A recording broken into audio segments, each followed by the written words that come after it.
Alfa Bravo masuk.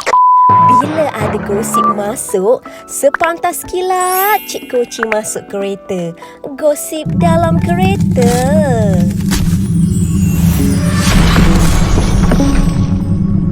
Kedekut like dan share tau.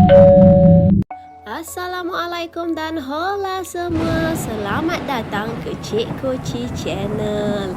Jom hari ni kita nak cerita mengenai apa cerita Syamsul Yusof risau kena maki dengan Yusof Haslam, rasa nak cabut lari. Kenapa ni? Ayah saya biasalah, dia memang pengkritik saya nombor 1. Demikian kata-kata pengarah filem Syamsul Yusof 38 yang gembira dengan penerimaan tak diduga daripada bapanya Datuk Yusof Haslam terhadap filem arahannya iaitu Mat Kilau. Kata Syamsul, filem epik Mat Kilau Kebangkitan Pahlawan yang dihasilkannya meraih pujian bapanya itu apabila dianggap setanding filem Bukit Kepung yang diterbitkan 41 tahun lalu. Tambah Syamsul, bapanya yang juga pelakon, pengarah dan penerbit filem berpengalaman adalah pengkritik nombor 1-nya sepanjang dia terbabit sebagai pengarah filem dan aktif dalam kerjaya seni sejak dari usia 18 tahun lagi.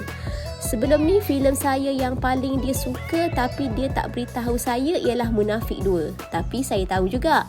Tapi selepas dia tengok Mat Kilau, saya tahu filem Mat Kilau ini yang paling dia suka, hasil daripada saya. Kalau pekerja saya, dia tengok dan lepas tu dia diam je. Saya pula ketika ayah preview filem saya memang akan cabut lari dulu sebelum kena maki. Tapi saya beritahu pekerja untuk tolong tengokkan ayah. Tapi katanya dia tak pernah tengok filem epik yang bagus selain filem Bukit Kepung lakonannya. Jadi saya sangat-sangat menghargainya, kata Syamsul Yusof kepada Harian Metro.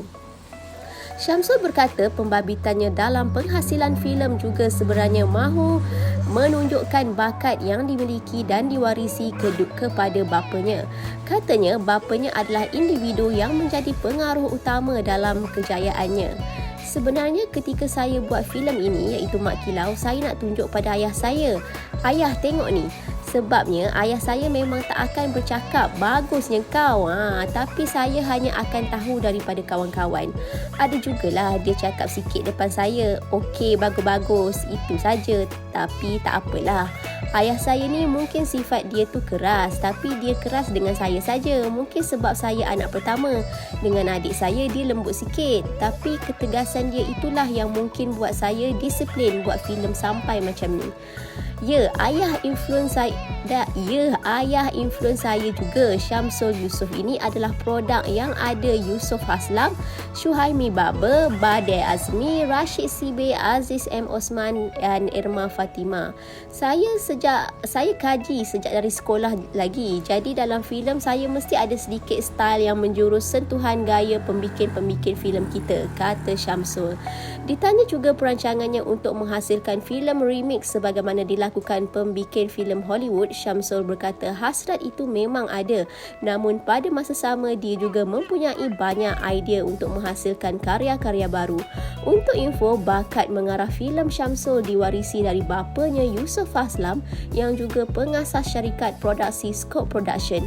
Kejayaan komersial pertama Yusof Haslam hadir pada 1994 menerusi filem drama romantik Sembilu yang mendapat kutipan pecah panggung sebanyak RM4.39 juta sekaligus melancarkan kerjaya lakonan Awi, Era Fazira dan Ziana Zain. Kesinambungannya, Sembilu 2 ditayangkan pada 1995 dan mengulangi kejayaan filem prequelnya apabila meraih kutipan pecah panggung tertinggi sebanyak RM6.10 juta. Ia menjadikannya filem tempatan dengan kutipan tertinggi sepanjang zaman waktu itu. Sejak itu, Yusof memperolehi gelaran $6 Million Man. Dari subuh, Cik Koci bagi gosip terbaik semestinya dalam kereta. Terkadang mengejutkan. Sampailah ke malam. Jangan kedekut like dan share tau. #SepantasKilat.